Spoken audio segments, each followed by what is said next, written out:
اس ہر اعتراض کا جواب اس نے پہلے دے رکھا ہے، مالک یوم الدین، میں مالک ہوں، خبردار، چاہوں جس کو بخش دوں، چاہوں پکڑ لوں، کوئی پوچھ نہیں سکتا، میں مالک ہوں۔ اب یہ لفظ مالک بول کے ہر اعتراض کا جواب پہلے دے رکھا، یہ نہیں کہا کہ وہ جزا اور سزا دینے والا ہے، نہیں فرمایا جزا اور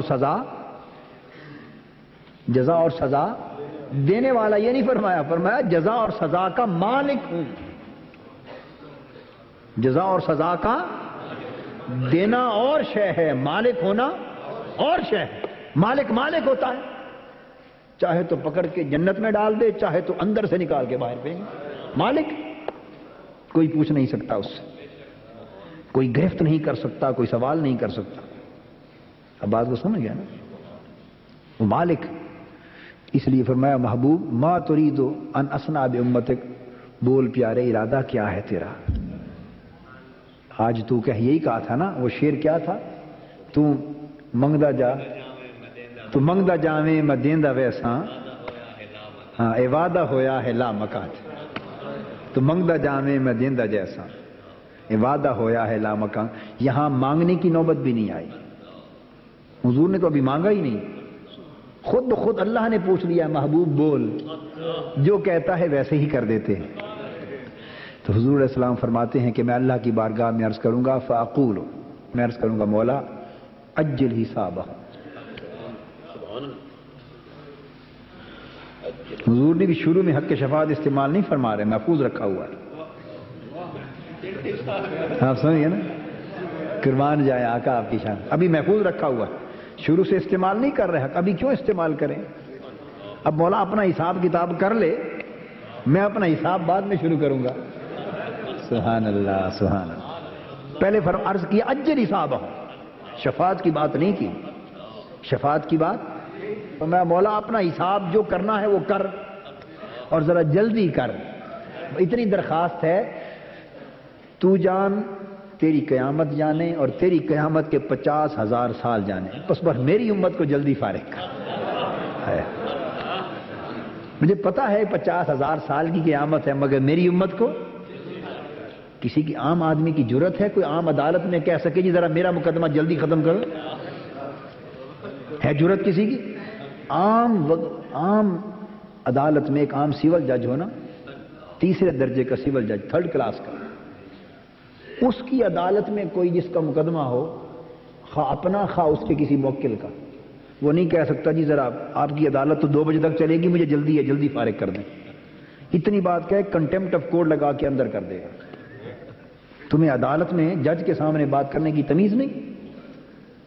تمہاری عدالت تو دیر لگے گی، مجھے ذرا جلدی فارغ کر دیں، یا میرے موکل کو، میری پارٹی کو جلدی فارغ کر دیں، وہ کنٹیمپٹ آف کورٹ لگا دے گا کہ نہیں اندر؟ یہ تو ہے اس کی بات جو عام پیشی کے لیے آتے ہیں، اور یہ تو چونکہ صدر ہے نا، صدر مجلس ہیں، ہائے ہائے، تو عرض کریں گے لاڈ ہے نا، لاڈ کی بات اور پیار کی بات، عرض کریں گے اجل حساب ہم مولا، مجھے پتا ہے تیری قیامت تو 50,000 سال چلے گی، میری امت کا حساب جلدی کر، فارغ کر دے۔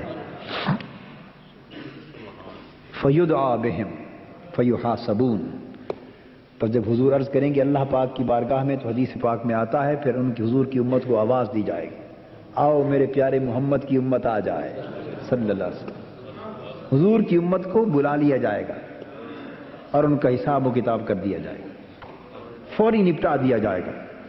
اب حدیث میں آتا ہے فَمِنْهُمْ مَنْ يَدْخُلُ الْجَنَّةَ بِرَحْمَتِهِ وَمِنْهُمْ مَنْ يَدْخُلُ الْجَنَّةَ بِشَفَاعَتِهِ، پس اب حساب و کتاب کے بعد کچھ ایسے ہوں گے جو اللہ کی رحمت کے باعث بخشے جائیں گے، اللہ کی، اور کچھ ایسے ہوں گے جو رحمت تو انہی کے لیے ہوگی جن کے لیے وعدہ فرما رکھا ہے ایمان اور عمل صالح والا، اور کچھ وہ ہوں گے جو اس کیٹیگری سے، اس کھاتے میں نہیں بخشے جائیں گے، وہ پھر میری شفاعت سے بخشے جائیں گے۔ تو 2 گروپ بنا دیے مولا، نیکوکار تیرے، گنہگار میرے، نیکوکار تیرے، گنہگار، اترونہا للمتقین، نیکوکار تیرے، ولیکنہا للمذنبین الخطائین، گنہگار، نیکوکار رب کی رحمت سے بخشے گئے، گنہگار حضور کی شفاعت سے۔ تو گناہگار وہی ہے نا جو پکڑے ہوئے ہوں گے. گناہگار کی تعریف کیا ہے؟ وہ جو پکڑے ہوئے ہوں گے. فرمایا یدخل الجنت بشفاعتی، چھڑا کے جنت میں بھیج دیا. حضور علیہ السلام فرماتے ہیں حتیٰ کہ یہاں تک نہ پھر میں لا یزال اشفع، میں شفاعت کرتا جاؤں گا، چھڑاتا جاؤں گا، بخشواتا جاؤں گا اللہ کی بارگاہ میں، حتیٰ کہ وہ لوگ جن کے ہاتھ میں دوزخ کا پروانہ ہوگا، دوزخ کا پروانہ جن کو مل چکا ہوگا اور انہیں حکم مل چکا ہوگا کہ جاؤ دوزخ میں ان کو گرا دو، اور وہ دوزخ کا پروانہ لے کر فیصلہ سن کر دوزخ میں گرائے جانے والے ہوں گے، وہ میرے سامنے آ جائیں گے اور مجھے پکار لیں گے. میں ان کی بھی شفاعت کر کے کہوں گا فرشتوں چھوڑ دو، ان کے ساتھ پہلے بہت کچھ ہو چکا، اب چھوڑ دو. حتیٰ کہ حدیث پاک میں آتا ہے حضور علیہ السلام فرماتے ہیں کہ جو دوزخ کا بواب ہوگا نا، بواب دوزخ کا چوکیدار، عرض کرے گا آقا ما ترکت لغضب ربک من نقمت، آقا آپ نے تو اتنا کرم کیا امت پر کہ سارے کے سارے رحمت کے کھاتے میں ڈلوا دیے، کوئی ایک آدھ دانہ خدا کے غضب کے لیے ہی چھوڑ دیتے، کوئی دانہ خدا کے غضب کے لیے چھوڑ دیتے، آپ نے تو اللہ کے غضب کے لیے چھوڑا ہی کچھ نہیں. ہائے ہائے ہائے ہائے، یہ حدیث تو ہم تو پڑھتے ہی نہیں ہیں چیزیں، بس خالی مسئلے ذہنوں میں بنائے ہوئے ہیں. قرآن و حدیث کو پڑھیں تو سمجھ میں آئے کہ مقام کیا ہے حضور کی شفاعت کا. اور یہ جتنی شانیں حضور کی ہیں، ان سب شانوں سے اللہ ہی بلند، اس کی بلندی ظاہر ہوتی ہے نا، یہ سب چیزوں سے اللہ کا کرم ظاہر ہوتا ہے. تو جس نے اپنے محبوب کو اتنی شانیں عطا کر رکھی ہیں، اس کی اپنی شانوں کا عالم کیا ہوگا؟ وہ خود کتنا بلند ہے، خود کتنا بلند ہے. اور وہ جو حدیث صحیح بخاری میں حدیث ہے اور مسلم میں حدیث شفاعت، جو حضور فرماتے ہیں کہ اللہ پاک کی بارگاہ میں بار بار سجدے کریں گے نا حضور، اللہ فرمائیں گے محبوب ارفع رأسک سل تؤطا واشفع تشفع، قل یسمع لک سل تؤطا واشفع تشفع. ارفع رأسک، پیارے ذرا سر تو اوپر اٹھا، ذرا سر تو اوپر اٹھا. یہ تو عمومی ترجمہ، اب ہم اپنا ترجمہ بھی کرتے ہیں. اب اپنا ترجمہ، یہ علماء کا ترجمہ ہے. ارفع رأسک، محبوب سر اٹھا. اب یہ ہم ان پڑھوں کا ترجمہ، ارفع رأسک، محبوب ذرا مکھڑا تو دکھا. ہائے ہائے، محبوب ذرا مکھڑا تو دکھا، مکھڑا تو دکھا. یہ ان پڑھوں کا ترجمہ ہوگا. ہم اس لیے ان پڑھوں کا ترجمہ بتا رہے ہیں تاکہ کوئی اعتراض نہ کرے. جب شروع سے کہہ دیا ان پڑھوں کا ترجمہ ہے تو اعتراض کی گنجائش ہی نہ رہی. بھائی اتنا ہے، بھائی جس کی طبیعت چاہے پسند کرے وہ لے لے، جس کو پسند نہ آئے یہ ترجمہ وہ جھگڑا نہ کرے، چھوڑ جائے، ہم واپس رکھ لیں گے. چھوڑ جائے، جھگڑا نہیں ہے، نہ ہمارا نہ اس کا. محبوب مکھڑا تو دکھا. قل یسمع لک، ذرا یہ اب ان پڑھوں والا ترجمہ شروع ہے. قل یسمع لک، محبوب ذرا لب تو ہلا. ہائے ہائے، قل محبوب بول، تمہیں سنا جائے گا. اب اس کا معنی ہے قل محبوب ذرا لب، مکھڑا تو دکھا، محبوب ذرا لب تو ہلا. ہائے ہائے، لب تو ہلا، تمہیں سننا چاہتا. سل تو ہوتا، محبوب ذرا مانگ تو صحیح، مانگ کر دیکھ تو صحیح ہم کرتے کیا.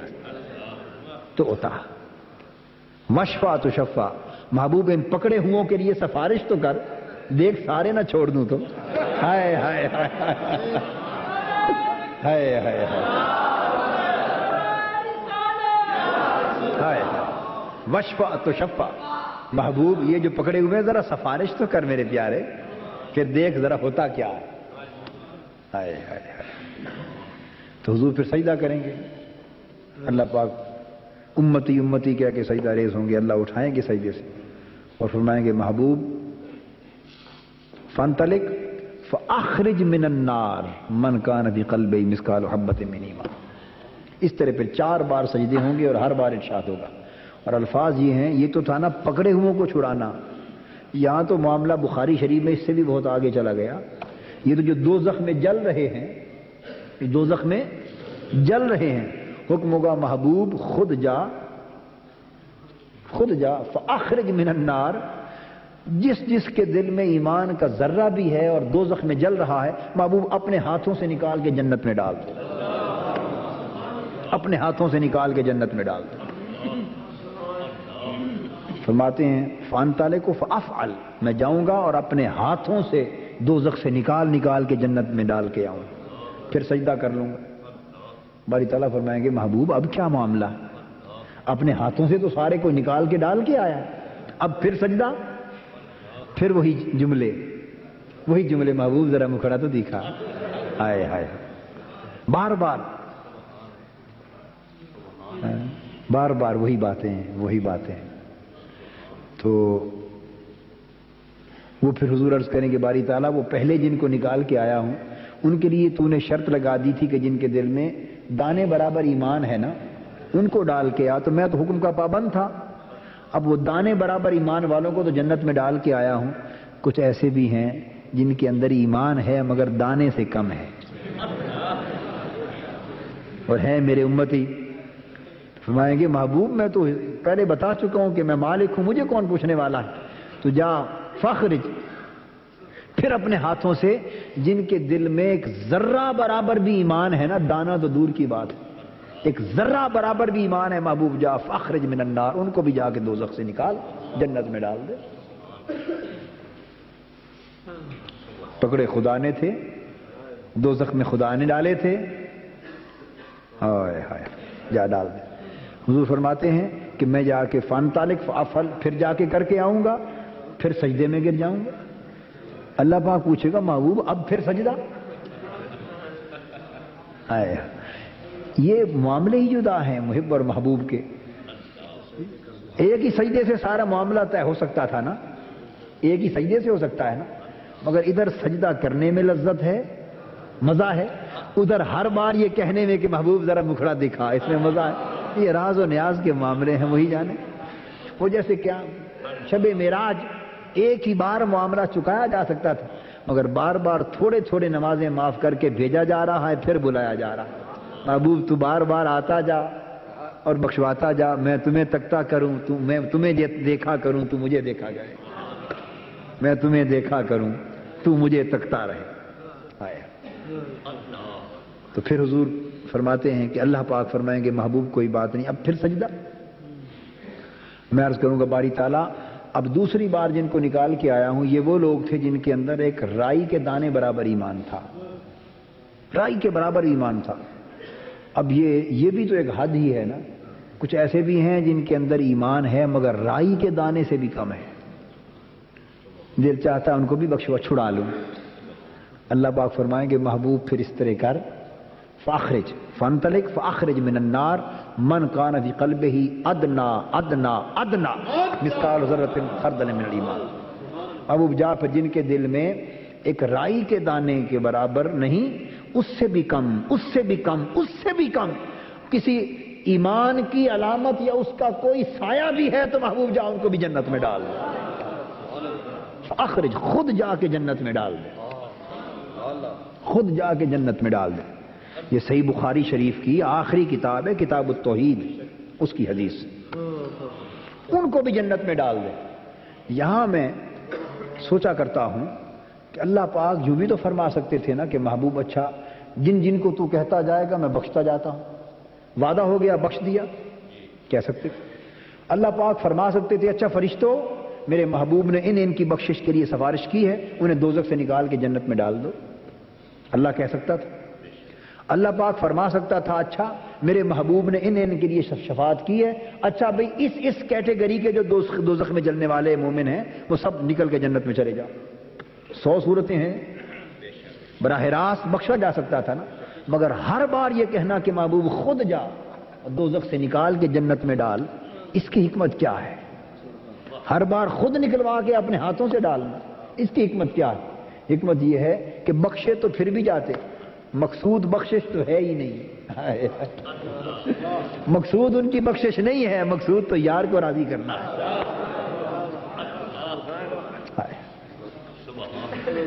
تو اگر وہ فرشتوں کے ذریعے بخش دیا جاتا، حکم دے کے براہ راست جنت میں بھیج دیا جاتا اور وہ بخشے جاتے، جنت میں بھی چلے جاتے، پر آپس میں مل بیٹھتے، یہ دیہات میں لوگ کہتے ہیں پڑھیں، وہ مل بیٹھتے، مجلس بنا بیٹھتے، بھئی کیسے بخشش ہوئی؟ کوئی کہتا وہ جو حساب کتاب تھا اور عذاب تھا وہ مدت پوری ہو گئی اس لیے بخشے گئے ہوں گے۔ کوئی کہتا بھئی اللہ کو رحم آ گیا ہوگا جل جل کے، ہمارے جلنے پر اللہ رحیم و کریم بھی تو ہے، بخش دیا ہوگا۔ کوئی کہتا کہ اب ویسے بھی پیریڈ عذاب کا ختم ہو گیا ہوگا شاید اس لیے بخش دیا۔ کوئی کچھ کہتا، کوئی کچھ کہتا، کوئی کچھ کہتا۔ اللہ پاک فرماتے ہیں محبوب بخشنا تیری خاطر تھا اور وہ باتیں کچھ اور سوچتے رہیں تو بخشش میں مزہ ہی کیا؟ اپنے ہاتھوں سے جا جنت میں ڈال تاکہ ہر ایک کو پتہ چلے کہ کسی اور وجہ سے نہیں، خدا نے تو دوزخ میں ڈالا تھا، مصطفیٰ نکال کے جنت میں ڈال رہا ہے۔ پتہ چل جائے کہ کوئی اور سبب نہیں بخشش کا۔ یہ نہ سمجھو کہ ہمارا عذاب ختم ہو گیا، یہ نہ سمجھو کہ حساب و کتاب کی مدت پوری ہو گئی، یہ بھی نہ سمجھو کہ خدا کو خود رحم آ گیا سو بخشے گئے۔ کسی مغالطے میں مبتلا نہ ہونا۔ معلوم نہیں کتنی مدت اور تمہیں دوزخ میں بسر کرنی پڑتی، جب محبوب ہاتھوں سے نکال کے جنت میں ڈالو گے نا، ہر کسی کو پتا ہوگا کہ ہم تو جل رہے تھے، مصطفیٰ اپنے ہاتھوں سے نکال کے جنت میں ڈال گئے۔ تو جس کی خاطر سب کچھ کیا ہے اسی کی واسطے کا ہی پتہ نہ چلے، اسی کے وسیلے کا ہی پتہ نہ چلے تو بخشش کا مزہ کیا؟ اس لیے محبوب اپنے ہاتھوں سے جا کے جنت میں ڈال تاکہ ہر ایک کو پتہ تو چلے نا کس نے بخشوایا ہے۔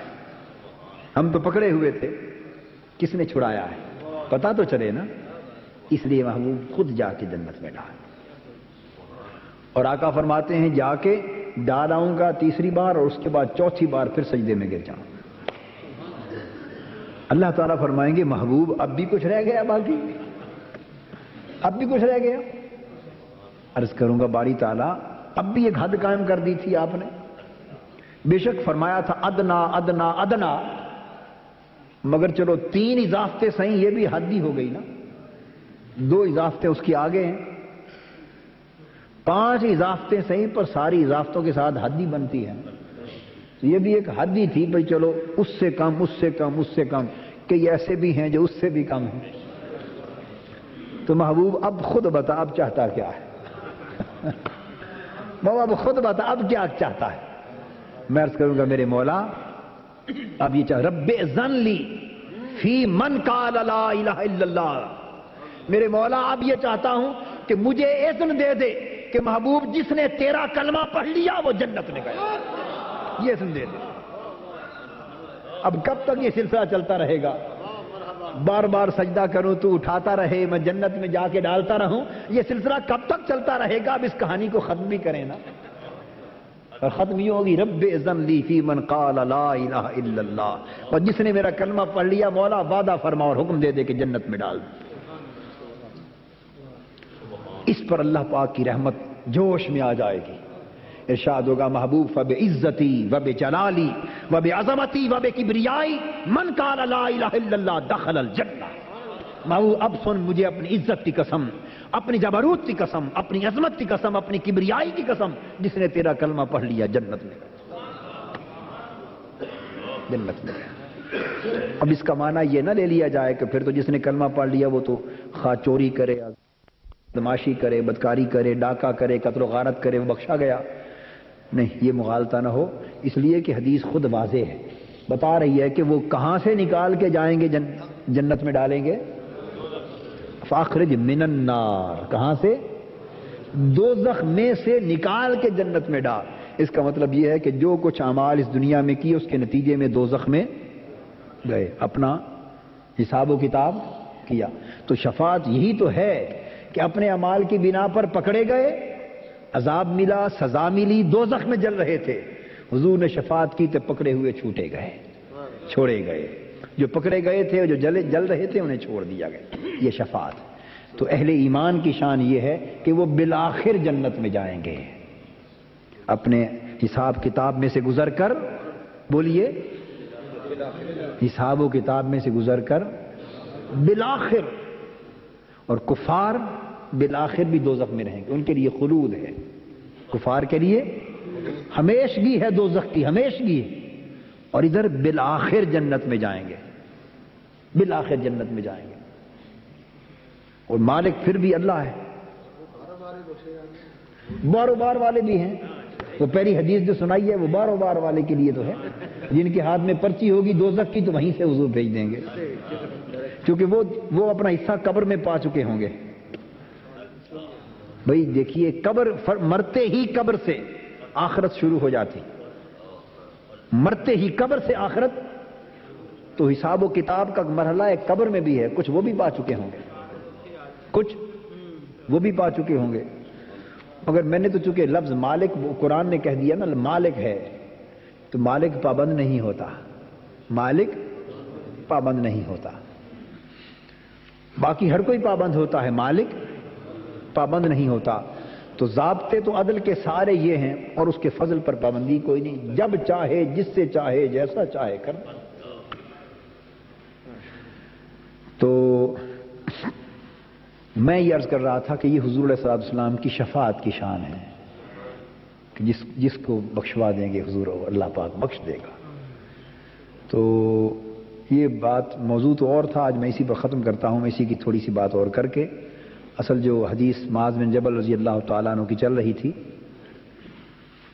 رأیت ربی فی احسن صورت والی حدیث فیما یختصم المال والاعلیٰ، تو ہم پہنچے تھے آگے جب اللہ پاک کی بارگاہ میں حضور نے عرض کیا اسألک فعل الخیرات وترک المنکرات وحب المساکین وان تغفر لی وترحمنی واذا اردت فتنۃ قوم فتوفنی غیر مفتون۔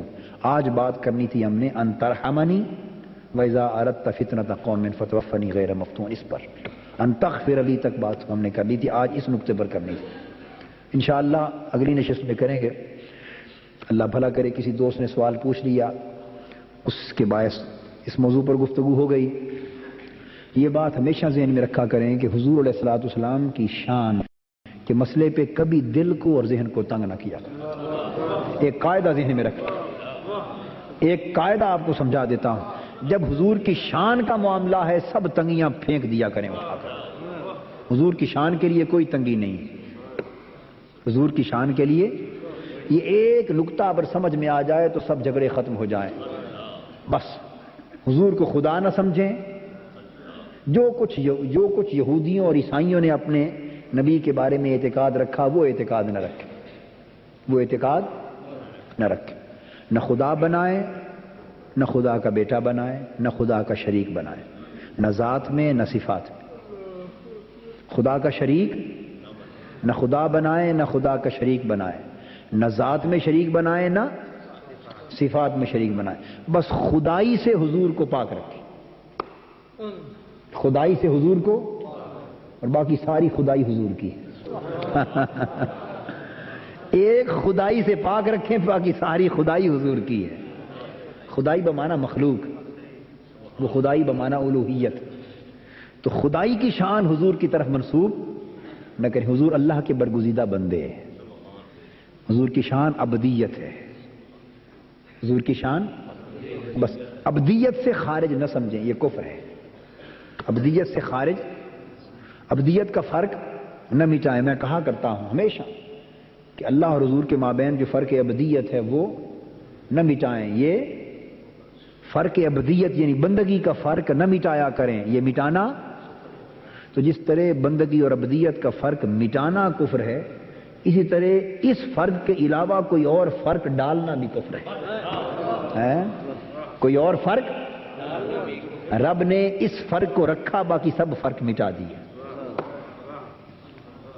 اس فرق کو رکھا باقی سب فرق، لا نفرق، وہ تو ہے نا بین احد من رسلہ، ہاں میں بتا رہا ہوں لا نفرق بین اللہ و رسلہ، یریدون ان یفرقوا بین اللہ و رسلہ۔ کفار کی علامت بیان کی قرآن نے، کافروں کی، یہ چھٹے پارے میں ہے، پڑھ کے دیکھیے۔ کافروں کی علامت قرآن نے بیان کی کہ کافر اللہ اور اس کے رسولوں میں فرق کرنا چاہتے، اولئک هم الکافرون حقا، یہ پکے کافر ہیں جو خدا اور خدا کے رسول میں فرق کرنا چاہتے ہیں، یہ پکے کافر ہیں جو خدا اور خدا کے رسول میں فرق کرنا چاہتے ہیں۔ کون سا فرق؟ کیا ابدیت والا؟ نہیں، وہ حق ہے، وہ تو ایمان ہے۔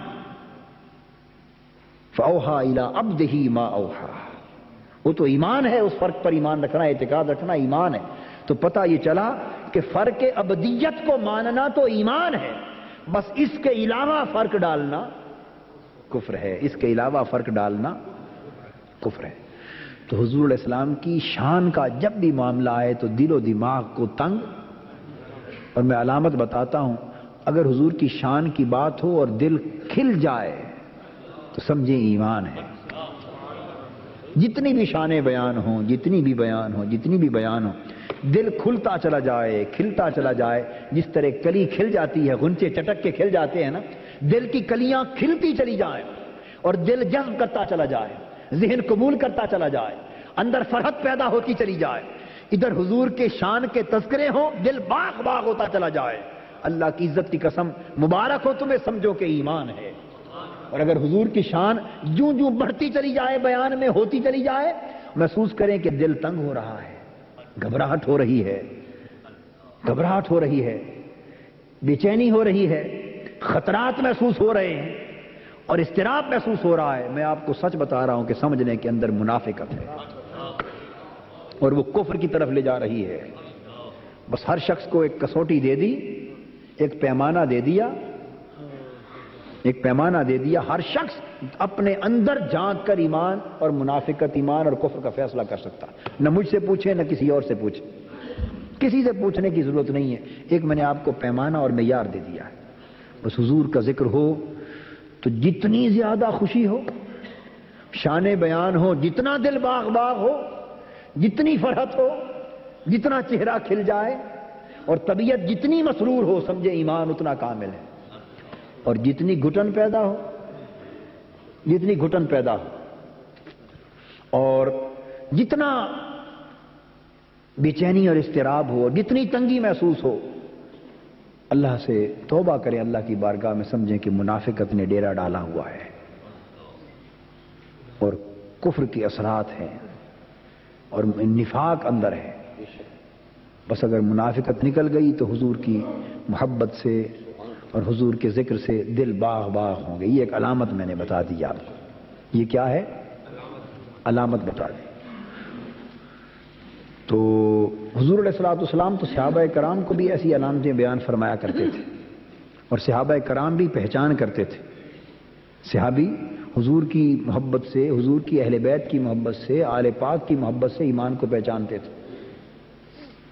صحابہ کہتے ہیں کننا نعرف المنافقین ببغضهم علیًا، ہم نے اگر منافق کی پہچان کرنی ہوتی نا، منافق کی، تو ہمارے پاس منافق کی پہچان یہ تھی کہ جس کے دل میں حضرت علی کے لیے بغض ہوتا، ہم سمجھ لیتے یہ منافق۔ وَكُنَّا نَعْرِفُ الْمُؤْمِنِينَ بِحُبِّهِمْ عَلِيًّا، اور جس کے دل میں حضرت علی کے لیے محبت ہوتی پہچان لیتے کہ یہ مومن ہے۔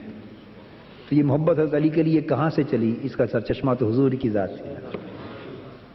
حسنین کریمین سے محبت ہوتی ایمان ہوتا، بغض ہوتا کفر ہوتا، منافقت ہوتی۔ حضور کے صحابہ سے تعظیم و تکریم محبت ہو تو ایمان ہے، بغض اور عناد ہو کفر ہے، منافقت۔ یعنی حضور علیہ السلام کی نسبتوں سے بھی پیار ہے، حضور کی نسبتوں سے بھی پیار۔ اور میں تو آپ کو یہ سبق سناتا رہتا ہوں، یہ تو بڑی اونچی باتیں ہیں، یہ تو بڑی اونچی باتیں ہیں۔ خواجہ غلام فرید کہتے ہیں تیرے دیس دے کتیاں نہ، یہ ایمان کا معیار ہے۔ ہمارے ہاں ایمان کا معیار کیا ہے؟ تیرے دیس دے کتیاں نال ادب، تیرے در دے کتیاں نال ادب۔ ہائے ہائے ہائے، بس اس شہر اور گلی کوچے کے کتوں کا بھی ادب، یہ ایمان ہے، یہ ایمان ہے۔ مجھے کسی ایک عالم نے یہ واقعہ سنایا، خود میری نظر سے نہیں گزرا، جو میں آپ کو بتا رہا ہوں۔ میں نے ان سے کہا تھا کہ وہ اصل کتاب مخطوطہ ہے، مخطوطہ، وہ مجھے کہیں سے لا دیں یا فوٹو اسٹیٹ کروا کے دیں، میں خود دیکھنا چاہتا ہوں۔ لیکن انہوں نے کہا، فاضل یعنی سکھ آدمی تھے، انہوں نے کہا کہ میں نے خود اپنی آنکھوں سے پڑھا ہے، وہ کسی بزرگوں کے مزار پر مخطوطہ پڑھا ہے، خواجہ بہاؤالدین زکریا ملتانی رحمۃ اللہ علیہ کا واقعہ۔ نے بتایا کہ حضرت بابا فرید الدین گنج شکر کا زمانہ تھا، حضرت خواجہ قطب الدین بختیار کاکی، ایسے ایسے لوگ تھے۔ ان کو اطلاع ملی کہ حضرت خواجہ بہاؤالدین زکریا ملتانی رحمۃ اللہ علیہ عمرے کے لیے جا رہے ہیں، مدینہ پاک حاضری کے لیے جا رہے ہیں۔ ہم بھی حاضریاں دیتے ہیں اور بے ادبی کرتے ہیں، آیا ادب والے لوگوں کا حال بھی سن۔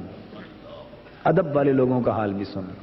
ہم تو سراپا بے ادبی ہیں، سراپا بے ادبی ہیں، سراپا بے ادبی.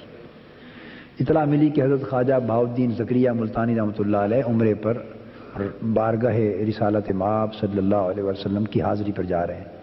یہ اکابر اولیاء اللہ ایک دوسرے کی اتنی پاسداری اور حیا اور اعتراف تھا. ہمارا تو یہ ہے کہ ایک پاؤ پڑھ لیں نا، کتنا ایک پاؤ پڑھ لیں تو کسی کو دنیا میں مانتے ہی نہیں، دنیا میں کسی کو مانتے ہی نہیں. ہمارا تو عالم یہ اتنا تکبر، اتنی انانیت کے بت.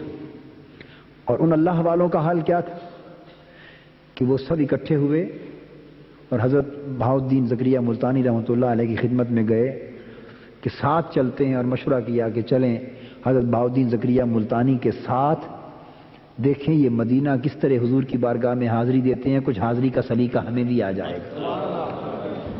ان کے ساتھ اس لیے چلے کہ دیکھیں یہ حضور کی بارگاہ میں کیسے حاضر ہوتے ہیں. ہائے ہائے، تاکہ حاضر ہونے کا سلیقہ ہمیں بھی آ جائے. یعنی یہ طریقے تھے ان لوگوں کے، ان لوگوں کے طریقے تھے، محبت والے لوگ تھے. ہائے ہائے، چل پڑے ساتھ. وہ فرماتے ہیں کہ جب مدینہ طیبہ پہنچے تو حضور کا گنبد پاک سامنے تھا، اور فاصلے پر وہ کہتے ہیں کوئی 4-5 کتے کافی فاصلے پر بیٹھے ہوئے تھے اکٹھے. وہ بتاتے ہیں کہ ہم نے آنکھوں سے دیکھا کہ حضرت بہاؤالدین زکریا ملتانی رحمۃ اللہ علیہ دوڑے اور اپنی ٹانگیں اور ہاتھ پھیلا کر ان 5-6 جو کتے بیٹھے ان کتوں کے اندر مل کے بیٹھ گئے. ہائے ہائے، ان کتوں کے ساتھ وہی حالت بنا کے بیٹھ گئے بس. اور حضور کے گنبد پاک کو تکنے لگے اور مصرع ایک پڑھتے تھے اور کہتے تھے حضور کتا پہنچ گیا ہے، اب بلائیں تو در پہ حاضر. ہائے ہائے ہائے ہائے ہائے ہائے ہائے، کتا پہنچ گیا ہے، اب بلائیں تو در پہ حاضر. اور وہ بھی کتے ہوتے تو بھاگ جاتے. کتے ایک آدمی کو پاس آ کے بیٹھے تو کتے کہاں جم کے بیٹھے رہتے ہیں. اگر کوئی کسی کے پاس آئے کتے 4-5 بیٹھے ہوں تو بیٹھے رہتے ہیں کتے. وہ بھی دکھائی تو کتے دیتے تھے، پتہ نہیں تھے کیا. ہائے ہائے ہائے، پتہ نہیں تھے کیا. سگترا کاش جامی نام بودے قیامت بر زبانت گاہے گاہے. ہائے اے کبھی محبوب کبھی تیرے کتے کا نام جامی ہوتا، محبوب کبھی تیرے کتے کا نام جامی ہوتا تو کتے کو بلانے کی خاطر یہ نام ہی تیری زبان پر کبھی کبھی آ جاتا. ہائے ہائے، قیامت در زبانت گاہے گاہے. کاش کتے کو بلاتے ہی یہ نام تیری زبان پر آ جاتا. تو معلوم نہیں کتنے لوگ سگ در رسول کا ہونے کی آرزو کرتے رہے اور اپنے بھیس بدل بدل کر حضور کی بارگاہ میں سگ ہو کر جانے کی آرزو کرتے رہے. خدا جانے کیا حال ہے کیا نہیں. مگر انہوں نے کہا کہ ہم نے دیکھا کہ وہ حضرت خواجہ بہاؤالدین زکریا غوث بہاؤالدین ملتانی رحمۃ اللہ علیہ اس حال میں بیٹھ گئے. تو ادب تو یہی تھا جو وہ لوگ پا گئے، ادب وہ لوگ کر گئے اور وہی کما گئے. کمائی سب ادب سے ہے، کمائی سب محبت سے ہے. اللہ تبارک و تعالی ہمارے حال پہ لطف و کرم فرمائے اور حضور علیہ الصلوۃ والسلام کی محبت اور ادب کی نعمت سے ہمیں مالا مال کرنا. محبت اور ادب کی نعمت سے ہمیں، یہی ایمان ہے، بس سچ بات ہے، یہی ایمان ہے.